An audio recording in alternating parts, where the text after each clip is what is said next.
can do that. Okay. Welcome back to our channel. Stop. You have to say hello. Hello. Wait. I know, there's a lot of grays. So and Peppa's here. Hello everyone and welcome back to Foster the Meeple, a channel all about board games and board gamey things. My name is Jamie. And I'm Jeff. And we are here today to do our April board game wrap-up. So for anybody who hasn't seen yet, we're doing a wrap-up video every month and we're tallying up who has won the most. So at the end of the year, one of us will be victorious. Who's to say who that will be? So we're gonna... Early part of this year is a pretty good indicator. I don't know about that. We played a ton of games in April. We got after it in April. So we are going to go through all of the games, tell you a little bit about them, and let you know who won. Are you ready? Yeah, Jamie almost quit board games in April. Yeah, I did. Spoiler alert. It wasn't a great month for Team Jamie. Woo! All right, let's go. First game that we played in the month of April. Was this the first game? It sure the heck was. So the first game that we played in the month of April was Racoon Tycoon. This is the deluxe edition, which comes with the Fat Cat expansion. We did not play with the Fat Cat expansion. We did not. Except for the little wooden cat token. She's like, yeah, we did use the token. Cute. So this was our first time playing Racoon Tycoon, and Jeff won. Go on. Yeah, this was fun. What did you think about this game? I liked it. Would play better with more than 2 people for sure. Yeah, I'm kind of just I'm briefly trying to remember. It has like an auction, oh, so right, you have to like bid on different animal cards, and it's like set collection, auction, resource building, and stuff like that. I really enjoyed this, but I would really like to play this with more than 2 players. I think the auction aspect of it would be way better. It wasn't bad as a 2-player game, but definitely would be better 3 to 4 player. Yeah, back and forth. It's like who has the most money. Who has the most money is going to win the auction, yeah. Anyway, that is Racoon Tycoon from Forbidden Games. The next game that we played in April. Yeah, we got so many. And some of these aren't, like, they're not totally in order because we may have played them a bunch. Yeah, sure. So the next game is Overboss from Brotherwise Games, a favorite in this household. So we played Overboss 3 times, and of those 3 times, Jeff won twice and I won once. I rarely win this game too. And I don't know what happened in April. The one time that I won this, though, was that time that I, like, tripled your score. Yeah, she demolished me. There is a boss card in... It's OP. Yeah, it's like every other boss card gives you... Boss monster card gives you, like, +8, +6. My card gave me +21. Like, it was insane. So, Overboss is a tile-laying game where you're trying to become the overlord of your overworld, and it is super, super fun. We have a how to play and playthrough of this game and an unboxing, so I will make sure to link all of those down below. And I should also say, I was going to mention this at the end of the video, but since we have it up here, I did play 3 solo rounds of this game, and I won them all. These do not count as Jamie victories. She's trying, but yeah, I'm really trying to get more into solo gaming, so Overboss is a great one to do that with. So the next game that we played in April was The Crew. It's upside down.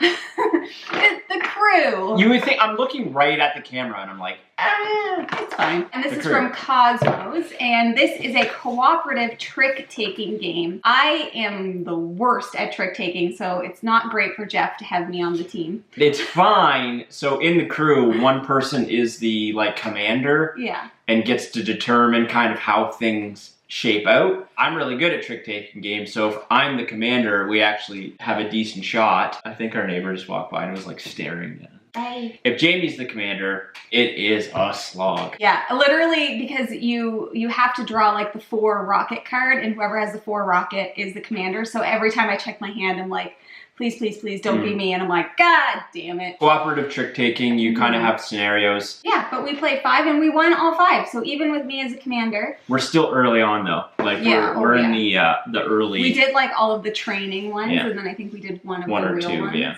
Next, we played through the entirety of Harry Potter Hogwarts Battle, a cooperative deck building game. I find it funny how, like, when we play a game like this, we just play all of it. We just like, we're just just gonna finish with this game. There's 7 years. You go through all 7 years of Hogwarts. So this is, like I said, a deck building game. The weird thing about this is that literally every year you have to start again with your basic cards, but you're like adding new cards for different years, and you're fighting different villains, and you have like, I don't know, there's a bunch of things to do. It starts off so simple, and actually like we won every single year our first try with the exception of year 7, and that's the only one we had to play again, so it was pretty quick for us to get through. It was pretty simple. It was relatively easy throughout, and then year 7 hit and it was like yikes. But yeah, but it still wasn't quite that. No, definitely not a difficult game. It really is highly dependent on what villains you pull out at the very beginning of your round. Yeah. On how your round's going to go. Because some villains' triggers kind of go off of each other, and if you get a really bad combo in front of you, it can be incredibly difficult. So we played through this entire game. It is complete. Goodbye. Next up is Space Base. Space by AEG. So this game is a dice roller game. It is basically you're trying to, what is it? So you have this board in front of you which is represented by dice faces 1 to 12. Each ship can be slotted into one of these dice numbers and give you a certain trigger. So every time you roll the dice, you can either combine the dice to be, say, a 12, or you can use the 2 separate dice to, say, be a 2 6s, and you actually take actions on both players' turns. So when I roll the dice, Jamie gets to trigger her top action of her ships, and I trigger the bottom actions of my ships, and then it keeps going back and forth. It's very quick, and yeah, you're just slotting in ships and trying to get the most victory points. Get the most victory points to win. And this game is super, super fun. We just bought this last month. So for Space Base, we played this twice. Jeff won once, and I won one. Really? And when I won by a lot. I like that Jamie keeps saying, when I won by a lot. Like, yes, I do. Like, at least that when matters. At least when I win. A win's a win, man. You win by 1, you win by 100. A win's a win. You ain't first, you last. Space. I'm really loving Space. Yeah, we do really like it. Next up, we have Mysterium Park, and this is from Lablood. And Mysterium Park is another one that we got actually at the same time as Space Base, and this is kind of a deduction game where one person plays a ghost and they have been murdered, and they're trying to get the other people to guess who killed them without speaking and by just using picture cards. Very obscure pictures. Yes, they are very strange, and you really have to think outside the box and get inside of the other person's head, which we're not great at. Because Jeff always goes for color, and I always go for things in the picture. That don't make sense. They do make sense. We just played this like 2 nights ago. I gave him everything that was high up. We were doing so good. We were doing so good. We got right to the end super fast. And then, so she gave me a card with a target on it. That was my clue. It had a target on it. And then it had a bunch of books in it. One of the cards I could pick for being the murderer had a target on his card. So I'm like, okay, this has a target and this has a target, obviously. Do you know what else I gave him? And a picture of a girl, and there was only one girl suspect. You guys always pick at me for the candle debacle. Well, yeah, because it literally was a candle. So it doesn't matter. You can't pick at me for doing that, and then you did the exact same thing, and then you're like, oh, but a girl dancing, a bookshelf, and there was books and magic, and she was just like erroneous on all counts. Anyways, we played this game a total of 5 times. Of those 5, we played 2 rounds together, then we played 2 rounds with John and Justine, and then we played 1 more round together. And of those 5 rounds, we only won 1 time, and it was when I was the ghost. So count it. That's Mysterium Park. We don't actually count those in our wins and losses, though. No, those are, we don't count those. Next up is Carnival of Monsters by Amigo Games.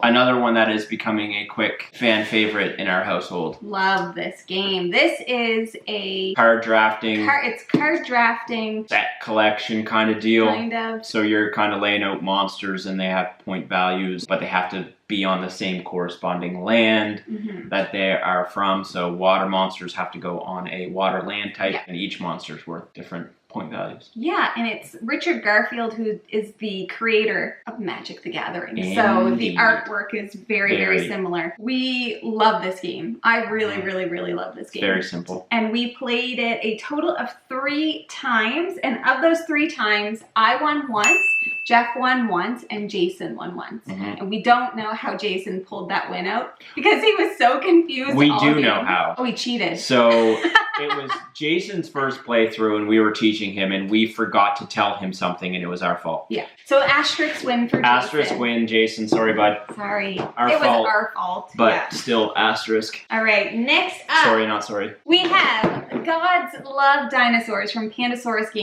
Games. Basically, you have dinosaurs and you're trying to make sure that they don't go extinct. So they have to eat predators, which are eagles and tigers, and the eagles and tigers have to eat prey. So it's kind of like this food chain that you're trying to build. What are the prey? It's frogs. Rabbits, frogs, rats. So anyways, this is a super fun game. I really like it. And we played this one time and I won.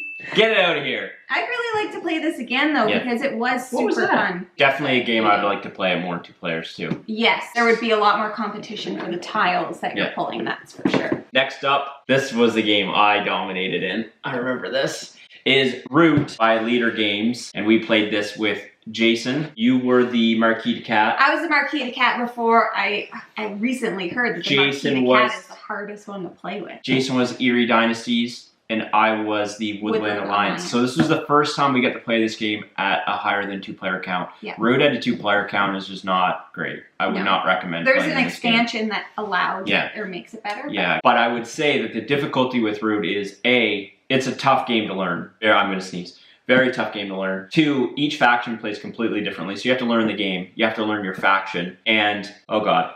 This is on the game. Come here. Excuse me. Lord, that one was a building. It's COVID. You gotta learn how to cover your mouth. I put it right in the nook of my elbow. What else am I supposed to do? How can I get more safe than that? Like, really, I played Woodland Alliance. And I do feel like it is harder to win with certain factions in the base game. But we recently watched a video, Board Game Co., and he was mentioning about how difficult it is to win as Marquita Cat. And I picked it because the cats are cute. Jamie saw that after the fact and then was like, well, that's why I lost. And then excused everything away. I'm like, okay, yeah, cool. I won. I dominated as Woodland Alliance. They were basically fighting amongst each other. And I was just like, well, you guys go ahead and fight. And I'm just going to keep exerting my dominance in this woodland realm. And I did. Whatever. So the next game that we played, we actually don't have because it was Jason's copy, and that is Machi Koro. And Machi Koro is very similar to Space Base. It's a dice roller. You're building up, I don't know, it's not really a village, maybe I don't know what it is, but you're building up things with cards that sometimes allow you to do things on other people's turns as they roll, so very similar to Space Base. We played this one time and Jeff won, so there you go. It's beginner's luck, right? Did you win? I won. It's beginner's luck though, right? Yeah, so, no asterisks. Yeah, I really liked it. It's a pretty simple game, and there's also a legacy version, which I think would be really cool. I did like Machi Koro, but I'm still like, would I rather just play Space Base? I'm not sure. I need to play Machi Koro a couple more times, I think. Next up, we played Fort. Fort is also from Leader Games. Same designer, or same artist at least, who did Root. We also have a how to play and playthrough on Fort, which I will make sure to link below. And we played this game a total of 3 times, and Jeff won all 3 times. And I think it's all a bunch of bullshit. Because, okay, no, there was one game where he got this combo card, which he then looked up after, and people are saying that that is like a broken part of the game because it just allowed him to destroy. So it was the one in the playthrough that we have video proof of this. It was a Sticky Fingers combination with Ant. Yeah, I think it's asterisk win because it's not fair. Anyways, that's Fort. Go on. So Fort, for anybody who doesn't know, is a deck building game where you're trying to build a fort and get toys and pizza to build your fort, and it's super fun. Jamie hates losing at games that she loves. Yeah, I do. I think it's garbage. Hates it. So she loves Fort. I do love Fort. And wants to win every time. And this month, I just absolutely ran away with it. It is true.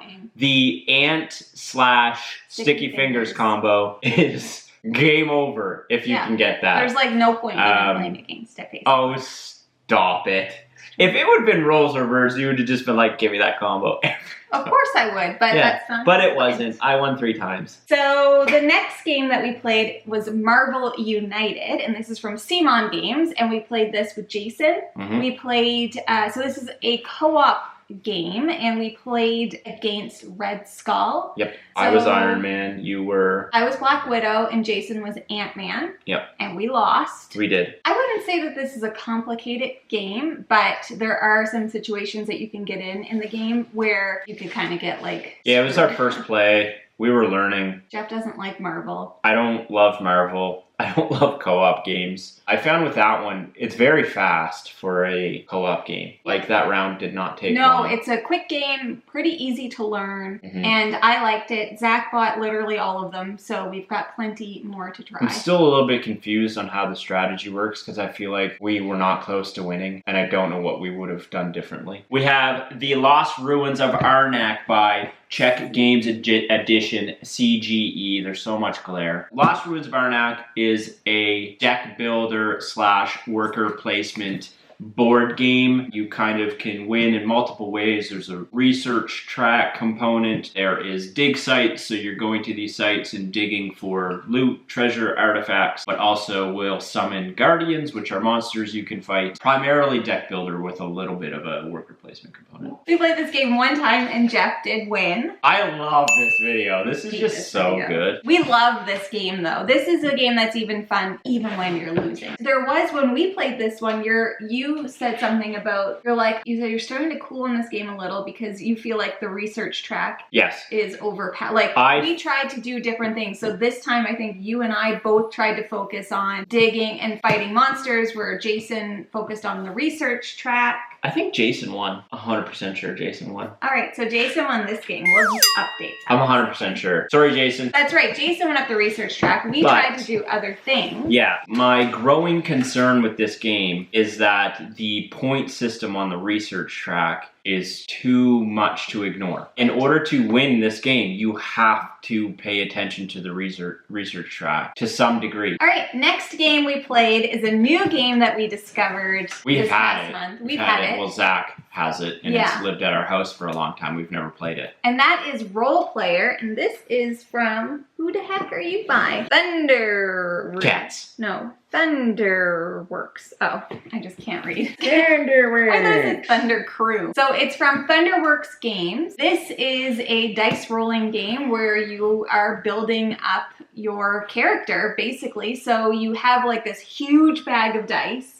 And you're taking them out, you're rolling them, and you're putting them on these initiatives and buying cards from the market to build up your character. And you're trying to complete certain goals and certain attributes to build your character. And it is so fun, but it's really thinky. Like, this is a brain herder because you have to like do a lot of math and stuff, like calculating your dice, which can be very hard on the brain. Wouldn't you agree it's a thinky game? Brain herd. At first I'm like, I thought you meant like herd cattle, and I was like, what? Really kind of like brain melt a little bit in terms of like, where do you want to manipulate your dice? Super fun. It's really unique. We're having a lot of fun with it. It quickly became one of our go-tos. Yeah, so we played this game a total of 3 times. Jeff won twice and I won once. There's expansions to this, but isn't there also like a campaign? Yeah, Role Player Adventures, I think. Yeah, so we would really like to get that because this game is super fun. Yeah. Next up we have Dwar7s Fall by Vesuvius Media. Dwar7s Fall is a, not tile, but card placement that's kind of like tiles. Tile placement, but with cards. You're building out, each player is building out their own little domain, and you have a bit of a deck builder component to that as well. This was gifted to us from Vesuvius Media, but basically you're trying to like block the other player out from certain areas of the map. It's a bit area control as well. There's a lot of stuff kind of going on here. So we played this one once and I won this one. After that we played Dwar7s Winter. So this is an entire series. There's Dwar7s Fall, Winter, Spring, and then Summer will be coming out sometime next year. Each game has the same theme. However, the mechanisms each game are different. So Dwar7s Fall tile placement, Dwar7s Winter is a tower defense, monster fighting, tower defense. So we also played this one once, and Jeff won this one. We do have a review of Dwar7s Winter. If you would like to watch it, I'll make sure to link that down below. Dwar7s Winter is semi-co-op. So. Yes, so that's the other thing. So it's really interesting because you have to work together, but you also have to be smart in how you work together. Yeah. Because if you lose together. Like if you can't defeat all the monsters and the crisis and all that stuff. But if you win alone. So you just got to be smart about it. A lot of intrigue. This one was also gifted to us from Vesuvius Media, who is a game publisher here in our hometown city. There's a new expansion to Dwar7s Winter out. It's coming to Kickstarter like very, very soon, sometime this month. Next up, we have Black Angel from Pearl Games. I don't know why this game isn't talked about more. I don't know, but you guys may have seen our Shelf of Shame video when we were like, we'll play this one today. We did play it. This was the only one that we played that day. This was the one we played. Crushed it. And good friggin' choice. Exactly. Oh, man. So this is a space-themed game where you are, basically, Earth is gone. People have all died. And the Black Angel is a ship that is full of like DNA, and they're trying to get that DNA to planet Spes. Yeah, so you're manipulating like these little AI robot dudes. Yeah, and it's adorable because they each have their own little tiny spaceship. And yeah, the components are so cool. We've played this one twice now. I won once and Jeff won once. I think we split this one. Yeah, like you're trying to build up your technologies, and you know, there's different ways that you can gain points, and you gotta take actions on the Black Angel, and you've got to take actions in space trying to get to Spes. The planet is called Spes. The planet is Spes, S-P-E-S. Where are you going? To Spes. So it's like you're in space going to Spes. Yeah. But yeah, you have this little, like, I wouldn't really call it a tech tree, but you have this tech card and you can put components on it, and you can manipulate them around to trigger certain abilities. Yeah. And you're basically going out from Black Angel, which is the ship you're on, and you're sending out your AI dudes to like space and to collect certain resources, to build certain things, to give you more points. And you're just kind of continuously working your way towards Spes. And the way the board works is so friggin' cool and unique to me. It's beautiful. The colors in this game, the components, like, why aren't people talking about this game? I want to play this at more than 2-player though. Yeah, that would be super interesting. I love Black Angel. Next, we've got a few games to talk about that we don't have here because we actually played them at our local Boardroom Game Cafe. Boardroom Game Cafe. Yes, so that is our much love. One of our local game stores, and they're also a board game cafe. We will be back as soon as lockdown ends. Indeed we will. I want that grilled cheese. The first game that we played was Patchwork, and which is an Uwe Rosenberg design, and it's, I believe, one of his earlier games. This is a tile placement, very simple, like gateway game type of game. I said game so many times. Game. We played this one for our first time, and we played it once, and I won. Yeah, it's kind of like this little circle rondelle thing, and there's a bunch of tiles on the outside of the board, and you're moving around taking these polynomial. Polynomial. Now I don't. Polyominous. Polynomial. Polly Pocket. It's a Polly Pocket. These tiles that you're trying to put on your little patchwork, and the more squares you cover up, the more points you will get at the end. I thought it was really fun, you know, very simple. It was kind of a good game to start our game day off with. Don't think it's a game we definitely don't need it. However, there is a Christmas version, and I think that is one that I would like. We could play that with your parents. But I wasn't a love for me. So that was Patchwork. Then we moved on to Azul, which I have been wanting to play for, how long have I been talking about Azul? A long time. Since we kind of... time. And I want to buy this game. So we played once. Jeff demolished me. And it's fine because I still loved, I love that game. I want to buy it. I don't know how I did so good. I don't know. Something was jiving. You're not usually good at those types Something of was games. jiving with that one. But I would love to buy this game game. That would be a good game to play like outside on the deck because nothing can blow away. Yeah, heavier components. Yeah, that's so a good basically point. like you're just building out your tableau or your tile thing and you're drafting tiles and it's just super Trying to fun. fill rows and columns with these little different patterned pieces. Yep, and that was the first time we've ever played it and I friggin' loved it. Yeah, it was fun. The next game that we played is Mariposas, and I do know that this one is from AEG, and this is by the same designer who did Wingspan, which is Elizabeth Hargrave, I think her name is. And basically this is a game about butterflies, and they're flying off, and they're making new butterflies, and they're landing on flowers, and then they're dying. It's like, it's basically like a butterfly race. Yeah, Race to the death. Yeah, so we played this one. First time we had to learn the whole thing there, and it was relatively easy to learn, easy to play, and we played this once and I won. I don't know if it's one that we would need to buy, but I would like to play it again. More players. Yeah, maybe more players, but even like we realized, because like the sad part about this game is your butterflies die. The whole point of the early, so you have early generation butterflies, and then you're moving up this board, and then you produce second generation butterflies, and then third generation butterflies.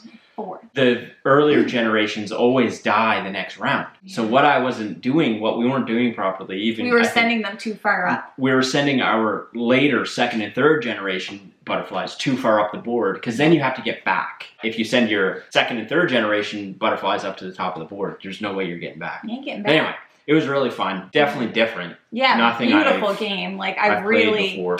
Liked the way that it looked, and the little butterfly meeples were really pretty. You're kind of just moving up the board and pollinating, producing new doing butterfly stuff. Mm-hmm. And then the last game that we played at the Boardroom Game Cafe was Downforce. Mm-hmm. This is a racing auction bidding game, basically, where you have all of these different race cards, and at the beginning of the game you have to auction and bid on which ones you think are going to win, and you have to like choose which ones that are going to be like your cars kind of thing, and then you play different cards to move the cars around, and it was so fun. Yeah, I loved it. We don't play enough race games. Yeah. I prefer Camel Up. Downforce is very simple. Downforce did like the auction components. We had a lot of fun. We had much fun. I think we enjoy race games. Yeah, because we're so competitive, and like this game was like we were having a blast because there's certain turns where you can like block people, and I kept blocking Jeb, and he's like, "Get out of my way!" Yeah, I mean the whole game you're pretty much like, so you play a card down and you can move certain colors distance. Yeah, and it could be your colored cards, could be her colored cards, could be anyone because colored cards. So it's almost like you want to get to the turns first. Yes. Because there's only one lane. All the straightaways have like 4 lanes, so you can kind of manipulate your way around. Yeah. But once you get to the turns, everything stops. So Jamie would just get to a turn and like stop moving that car, and then like move her other cars in the back, and I'm like, yeah. So really we played this once, and I won. She did. The yellow car crushed it. Yeah. She had one car. Her blue car was way back, and I'm like, I'm not even worrying about that sucker. It ended up not getting last. Yeah. It ended up beating. I ended up with one of my cars in last.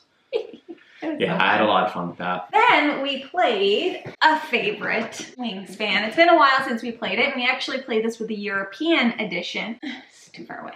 Which comes with the purple eggs and just some different birds. Yep. So we played this once. I feel like everybody pretty much knows what Wingspan is. What I do know is that I really want the Oceania expansion, because I heard that totally like changes things. Yeah.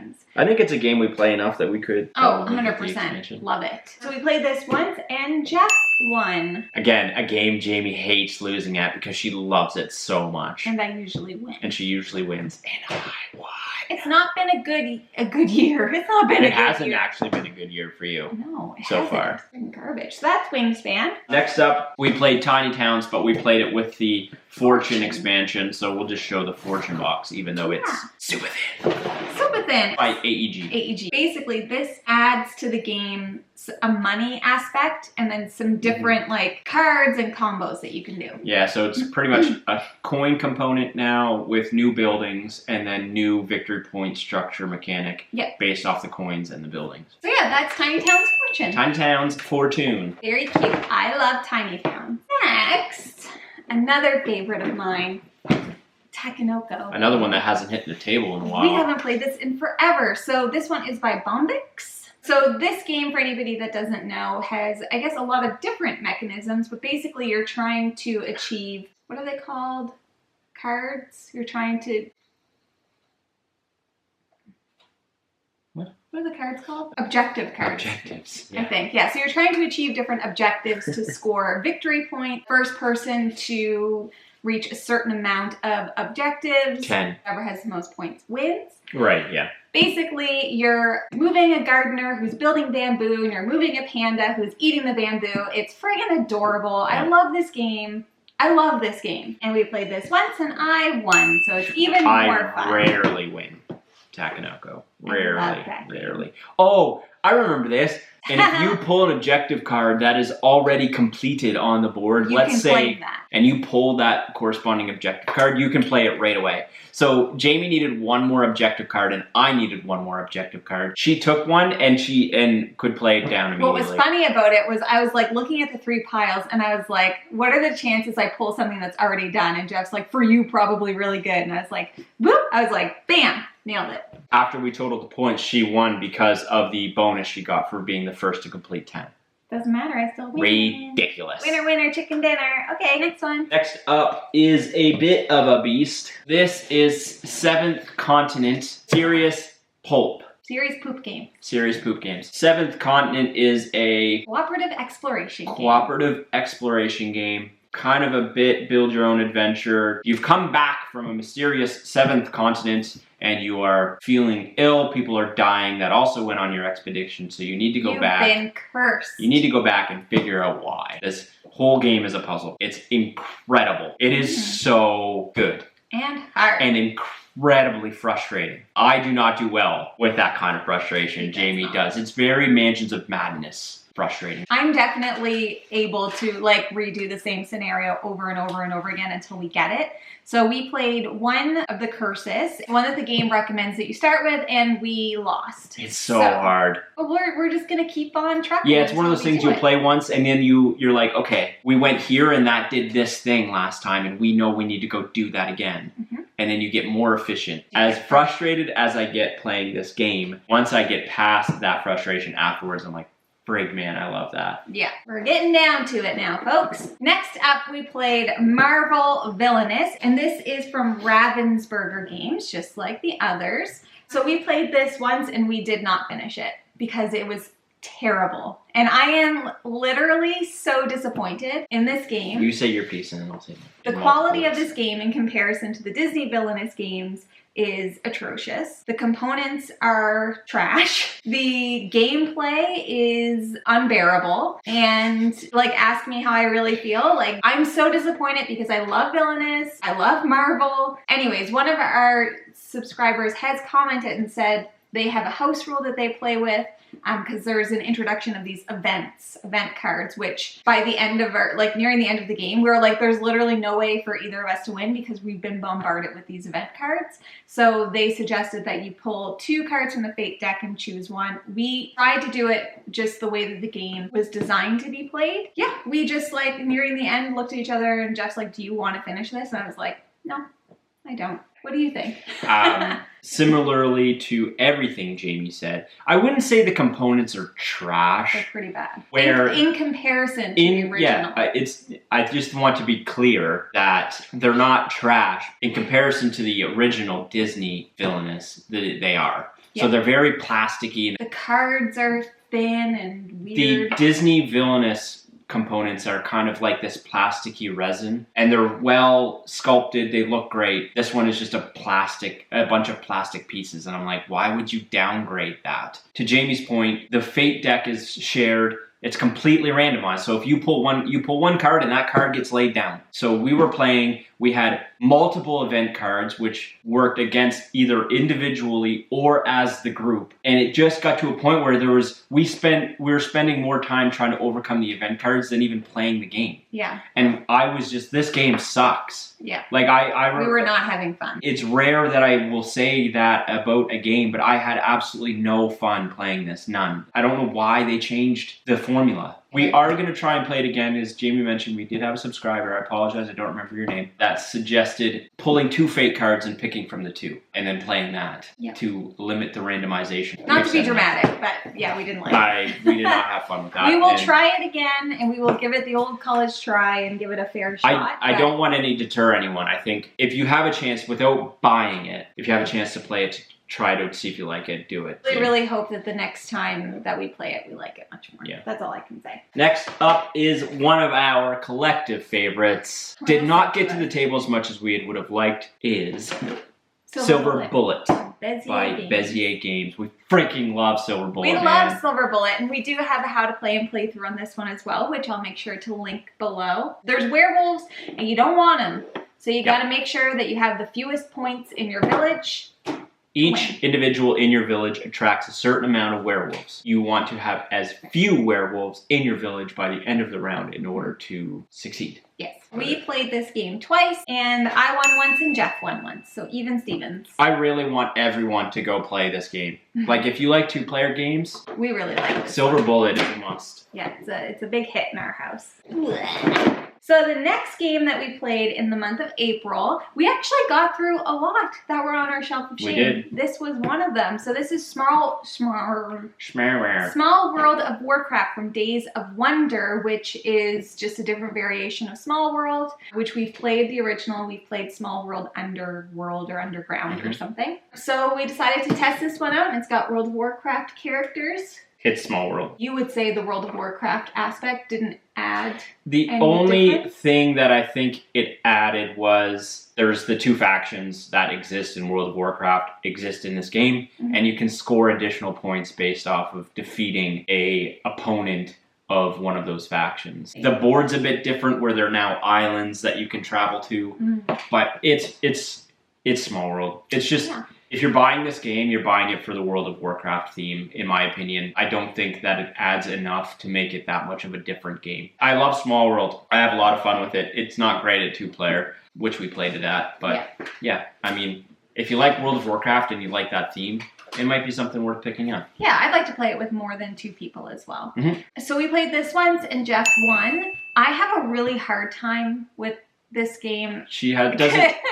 Because you need a certain amount of tokens to, and I like the. I try to explain it to her that the value of a land is based off of the layers of cardboard. So every time I'm like, so accurate. For this one I need 3. So if the board's down and then there's a mountain token on the board, and then one of your little dudes on top of the mountain, I'm already lost. You need the value. One plus.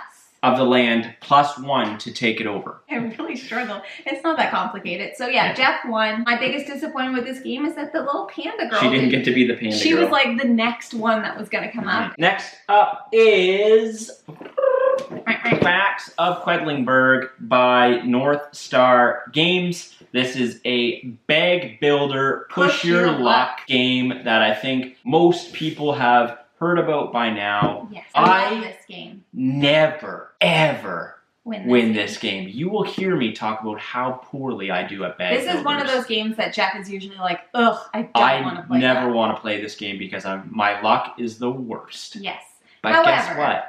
We played this game once and Jeff won, and it was literally this is what sent me over the edge. This is what sent me over the tipping point because I always win this game. I love this game, and Jeff beat me, which once again I think is a bunch of bullshit because I don't know how it happened. So the bad tokens in your bag are the original tokens that you start the game, which are white tokens, and they have a value of 1, 2, or 3 on them.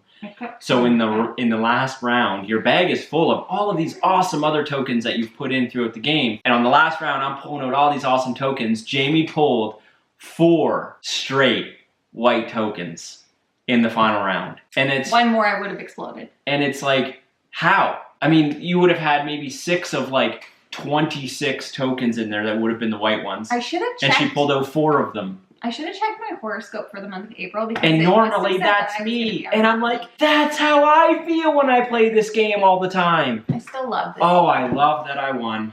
Anyway, that's Thank you, universe. I love that game. I hate to lose it. Woo, We only have like 2 left. So the next game that we played in the month of April was Boss Monster, the dungeon building card game. And this is from Brotherwise Games.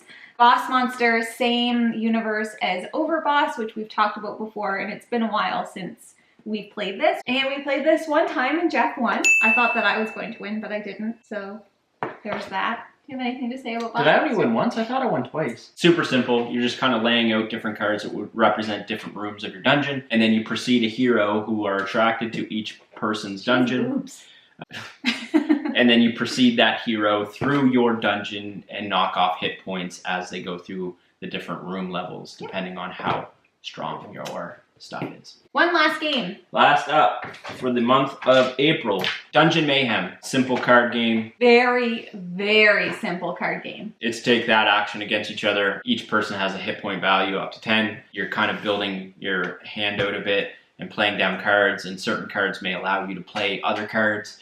They allow you to shield yourself, or they allow you to attack the other person. And then there's some special abilities depending on the faction or person you are playing as. Yeah, great game to play with kids. We played this with my nieces. Also very compact, great travel game. Played this twice and Jeff won. I think it's because you got the better faction. Oh my god, the excuses. Those are all of the games that we played. That's a lot of games, We played a ton of games. So for the win count, Jeff won a total of 23 games and I won a total of 12 games. So really not a great month for poor Jamie. Ready? If you're on Team Jamie, it's probably time for you to jump ship because I don't. No. If you're on Team Jamie, you're stuck.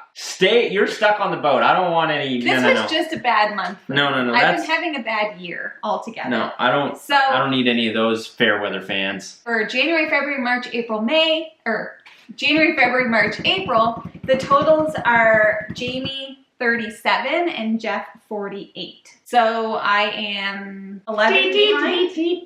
I'm 11 games behind.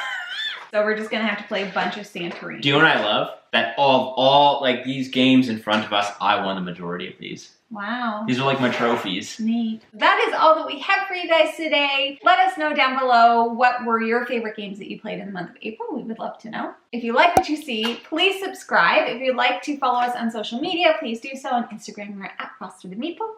And now we say goodbye. Say goodbye. Later days. Goodbye. Oh, I didn't even check to see if we were in focus. Cow now, brown cow. Why is it your job? Shouldn't it be Devin's? I can't tell. You have glasses for a reason. Yeah, well, we're upstairs. All you like. I can't see. Wonder why I can't see. If we're out of focus. Maybe if I wore my glasses. If we're out of focus, it's because I can't see when I try to focus. Or you could just wear your glasses. Second. This is ridiculous. It's not ridiculous. This is. I got stuff to do. I got old people eyes. I got things to do today. Missing the F1 race. Nobody cares about F1. I care about F1. Cute glasses. I think it looks good. These glasses don't work. I need new glasses. Ay, caramba. You get what you get at Foster the Meeple. That should be our tagline. Hello, everyone, and welcome back. You know, it's just putting you off from watching the episode. Yeah, okay, true. Racoon Tycoon. Hooked on phonics. For anybody who doesn't know, Boss Monster, this isn't Boss Monster. Basas. At the end of this list, who's... King. I think that's it. Maybe not. Your arm. You always need to touch. Well, because you put it in the wrong spot. Ay. Put a little piece of tape on the table then. What? So we played this one for... Jason again. Oh my god. ELO. ILO. I demand, Devin, X on the table next time. This is ridiculous. Yeah. As badly as I can't speak right now. That was brutal. Ugh. This is like an hour-long video. Yes, I know. I'm just like literally sitting here in my brain thinking about editing this, and I'm like, is Ray. I don't know who this is by. It's just like Patriots fan. Yeah, exactly. I don't even know Patriots fans over here. Well, actually, no, I'm a Tom Brady fan. Yeah. Maybe we shouldn't say that. I don't know if Patriots fans are watching. They might probably be are. They're everywhere.